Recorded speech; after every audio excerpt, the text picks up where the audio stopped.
यहां पर मुख्य रूप से अगर हम बात करें,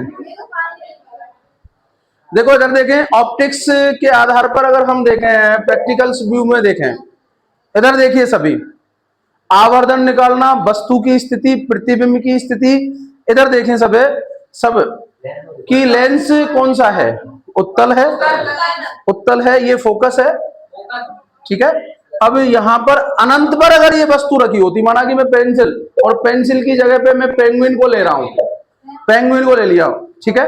इधर समझो बच्चों कि जो वस्तु को मैंने लिया है, देखो इस जगह पे वस्तु को मैंने लिया है, तुम खुद बताओ कि वस्तु अनंत से थोड़ी सी आगे है, और अनंत से आगे है, तो जो प्रतिबिंब बना है हमारा, वो प्रतिबिंब कहां पर बना है, एफ से थोड़ा सा आगे।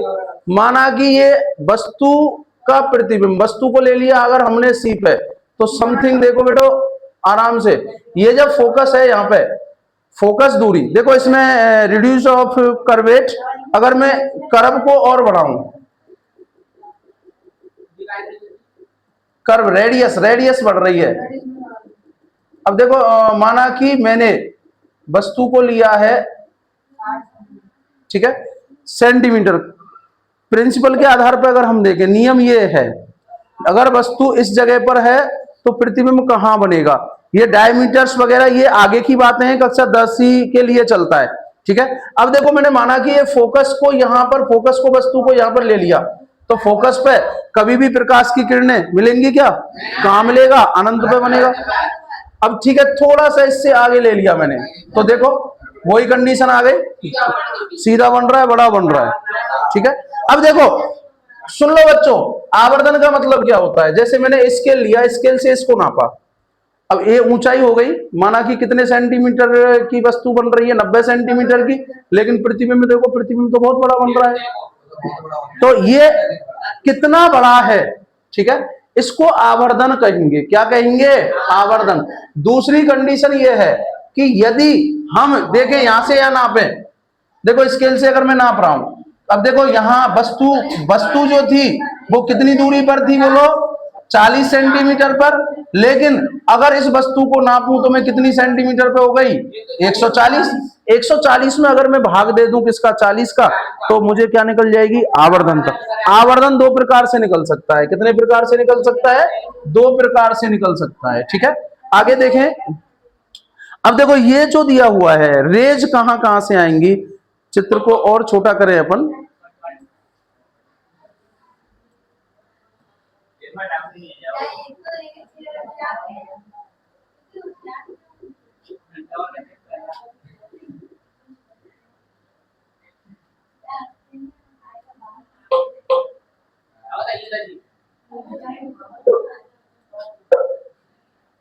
ठीक है। देखो लेवल्स मैंने बताया कि देखो वस्तु को वो ऑब्जेक्ट बोल रहा है, क्या बोल रहा है बच्चों, ऑब्जेक्ट बोल रहा है। लेंस कौन सा है, कॉन्वेक्स लेंस है। कॉन्वेक्स लेंस में देखो जब वस्तु एफ पे थी तो प्रतिबिंब कहां बना है, अनंत पर बना है। किस पर बना हुआ है, अनंत पर, अनंत पर बनेगा, बड़ा बनेगा और उल्टा बनेगा। कैसा बनेगा, उल्टा बनेगा, ठीक है। अगर हम सेकंड पॉइंट्सों को भी देखें, अगर वस्तु के हमने सेकंड पॉइंट्स भी अगर हमने लिए हैं, तो भी हम यहां पर इसको आसानी से देख सकते हैं कि सेकंड पॉइंट्स को देखें। देखो इसके चेहरे को देख रहे हैं पेंगुइन्स के को, या पेंगुइन की जगह पे मैं कोई लाइट लूं या एरो लूं, एरो का मामला यह है कि पहली वस्तु और दूसरी वस्तु, ये ध्यान रखना, ये 12वीं क्लास के लिए कॉम्प्लिकेटेड चित्र आते हैं 12वीं में और बीएससी में। एक वस्तु को लिया, दो को लिया, तीन को लिया, तो वो पूछता है कि पहली कौन सा बना, दूसरा कौन सा बना, तीसरा कहां बना। तीन तीन कंडीशंस को वो साथ में देता है। अगर मैं वस्तु को आगे पीछे बढ़ाऊं, ठीक है, देखो इधर देखो बेटा, आवर्धनता को समझने के लिए बहुत अच्छा मामला है ये। छोटी वस्तु एफ से परे है, छोटी वस्तु का छोटा चित्र बन रहा है और बड़ी का बड़ा चित्र, तो ये आवर्धनता को बता रहा है कंफर्म करके, ठीक है। अगर हम इसी चीज को देखें, किस में देखें, अवतल लेंस में, तो अवतल लेंस में अलग स्ट्रक्चर्स बनेगी। देखो ये रेडियस ऑफ कर्वेट का मतलब होता है कि लेंस कितना छोटा है कितना बड़ा है, उसके आधार पर अगर हम इसके कर्व को बढ़ाएंगे तो फोकस दूरी भी बढ़ती चली जाएगी। देखो बढ़ती हुई जा रही है फोकस दूरी, और इसको कम करेंगे रेडियस को तो फोकस भी कम रहेगा, रहेगा या नहीं रहेगा। ठीक है, इंडेक्स ऑफ रिफ्रैक्शन, कि रिफ्रैक्शन का मतलब है कि प्रकाश की किरणों को कितना मोड़ना है। ठीक है, तो वो मोड़ने के आधार पर ये रिफ्रैक्शंस को बता रहा है। डायमीटर, अब डायमीटर का मतलब वही द्वारक, अरे डायमीटर क्या हो गया, द्वारक हो गया। द्वारक कितना बड़ा है कितना छोटा है। ठीक है, अगर मैं इसको किस में देखूं, लेंसों में। अब लेंस भी कितने प्रकार के होते हैं, दो प्रकार है मुख्य। दो कौन कौन सा, अवतल और उत्तल।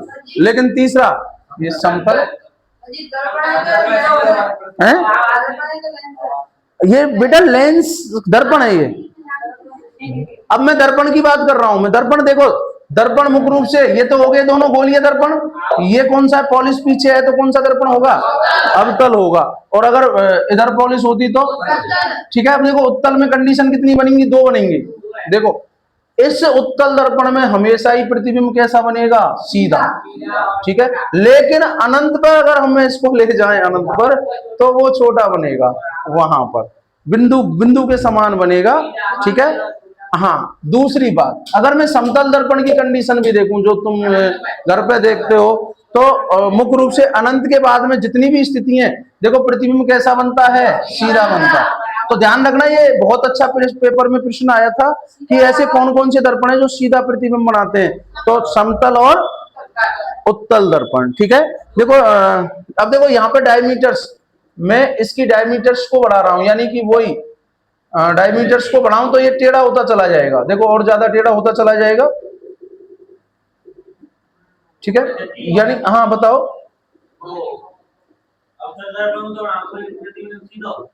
हाँ अवतल दर्पण एक स्थिति में बनाएगा केवल। लेकिन हमेशा उसका जो प्रश्न था किताब में वो ये दिया हुआ है एनसीईआरटी में कि हमेशा ज्यादातर मात्रा में सीधा प्रतिबिंब कौन सा दर्पण बनाता है, उत्तल और समतल। ठीक है बेटा, वही कंडीशंस हैं। अगर मैं इस वस्तु को आगे सरकाऊं, अब कुछ बताओ मुझे, जब दोनों वस्तुएं एक जगह पे ऊपर नीचे है तो वस्तु का प्रतिबिंब कहां होगा। स्टार को देखो, पेंसिल को देखो, पेंसिल के अलावा एरोज को देखो। ठीक है, अब एरो को मैं अगर वापस लूं, ये जो कंडीशंस है ये सी की कंडीशन है। कौन सी कंडीशन है, सी की। बेटा प्रकाश की किरणें, ध्यान रखना तुम्हारे लिए बहुत इजीली दिया हुआ है कक्षा 10th में कि आपको जो प्रकाश की किरणें निकाली हैं वो एक या दो किरणें निकाली हैं, लेकिन आप अगर किरणों की संख्या को बढ़ाएं, अब बताओ चित्र कॉम्प्लिकेटेड हो जाएगा नहीं हो जाएगा। तो कक्षा 10 के लिए बिल्कुल सरल चीज दी हुई है उसने। ठीक है, यहां पर हम अगर बात करें कि कोई भी किरण नहीं निकाल रहे तो ये ऑप्शंस हैं, लेकिन रूल्स जो है, रूल्स प्रिंसिपल के आधार पर जो चलेंगे कि कोई भी अगर किरण मुख्य अक्ष के समानांतर जा रही है तो दर्पण से टकराने के बाद में वो फोकस से ही निकलेगी। ओके, अगर यहां पर जा रही है, पी पे जा रही है तो पी से समान डिग्री का कोण बनाते हुए निकलेगी, और अगर फोकस से निकल रही है तो वो समानांतर हो जाएगी। ठीक है बेटा, यहाँ पर ये मेरी वाइटल जो क्लास है उसमें इस चीज को मैंने फोकस किया हुआ है, तो आराम से आप यहाँ पे अच्छे ढंग से इसको समझ सकते हैं। ठीक है, तो आगे के लिए अगर हम देखें एक दूसरी बात, और इसमें थोड़ा फिजिक्स में एक प्रिंसिपल और दिया है उसने कि देखें एक बार ऑप्टिक्स में आपको जितने भी प्रैक्टिकल्स हैं मैं यहां पर ऑनलाइन करवाने की कोशिश करूंगा।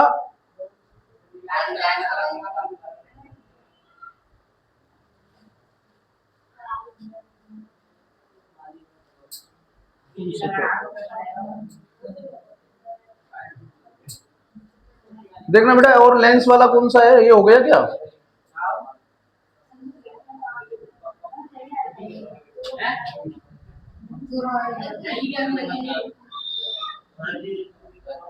ठीक है, इसमें देखें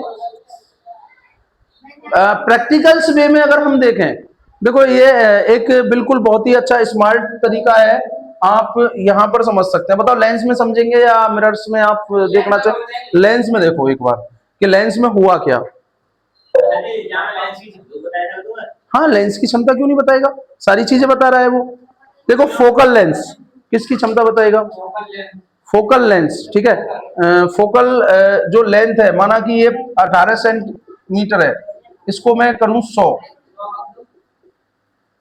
तो 100 के आधार पर अब डायमीटर कितना लिया है, डायमीटर समझ रहे हो तुम, द्वारक की बात हो रही है, डायमीटर का मतलब द्वारक, ठीक है। अब ये छोटा है और ये बड़ा द्वारक हो गया, ओके। क्यों नहीं फर्क पड़ेगा, देखो वस्तु छोटा और बड़ा करने पर वस्तु अपने आप फिट हो रही है, लेकिन प्रतिबिंब कहां बन रहा है, प्रतिबिंब वहां बन रहा है। देखो अगर मैं इसको ऊपर पहुंचाऊं थोड़ा सा, देखो ऊपर पहुंचाऊं तो प्रतिबिंब नीचे होता जा रहा है। ज्यादातर मैंने ये इसी प्रकार के डायग्राम आपको बना के दिए हैं, ठीक है।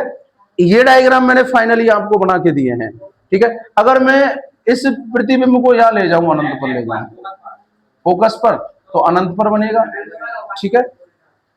मतलब ये है, ये जो फॉर्मूले हैं आपको अच्छे ढंग से समझाते हैं कि अगर हम लेंस के सापेक्ष प्रकाश की किरण को बाईं ओर से लाते जा रहे हैं तो प्रतिबिंब उधर बढ़ता जा रहा है, किधर बढ़ता जा रहा है, उधर की साइड में बढ़ता हुआ जा रहा है, ठीक है। बाएं से दाईं ओर की ओर अगर बढ़ता हुआ जा रहा है। अगर हम मिरर्स के लिए देखें, और मिरर्स में भी वही मुख्य रूप से ये मिरर जो है वो प्लेन मिरर दिया है इसमें, ठीक है। समतल दर्पण में देखो ऊपर है तो ऊपर, नीचे है तो नीचे की तरफ, अगर इसके पास में है तो पास बन रहा है, दूर है तो दूर बन रहा है, लेकिन प्रतिबिंब कैसा बन रहा है बच्चों, सीधा बन रहा है, ठीक है, सीधा और वास्तविक बन रहा है, ओके। यहां पर ये हमारा मुख्य रूप से ये जो मेन पोर्शन था हमारा ऑप्टिक्स वाला, ये यहाँ पर फ्री हो गया है। अब यहाँ से आगे नए चैप्टर की अगर हम बात करें